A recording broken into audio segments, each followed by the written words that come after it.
মুছব্বিৰ আলীক আটক কৰা হৈছে কিয়নো মুছব্বিৰ আলীয়ে হোজাই ভূঞা প্ৰতিষ্ঠিত সংখ্যালঘুসকলক এজন তথাকথিত সংখ্যালঘু নেতাই ভয় ভাবুকি দিছিলে আৰু তাৰ প্ৰতিবাদ কৰিছিলে মুছব্বিৰ আলীয়ে।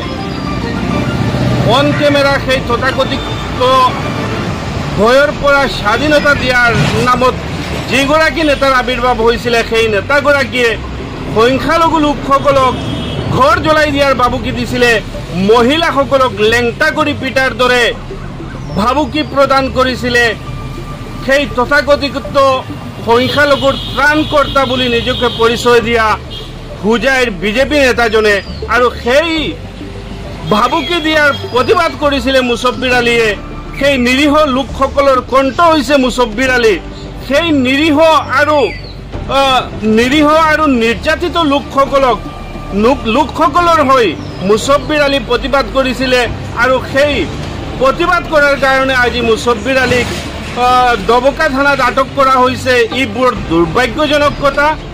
আমি অসম সংখ্যালঘু সংগ্ৰাম পৰিষদ হোজাই জিলা সমিতিয়ে মুছব্বিৰ আলীক বিনা চৰ্তে মোকলাই দিবলৈ হোজাই জিলা প্ৰশাসনক দাবী জনাইছোঁ।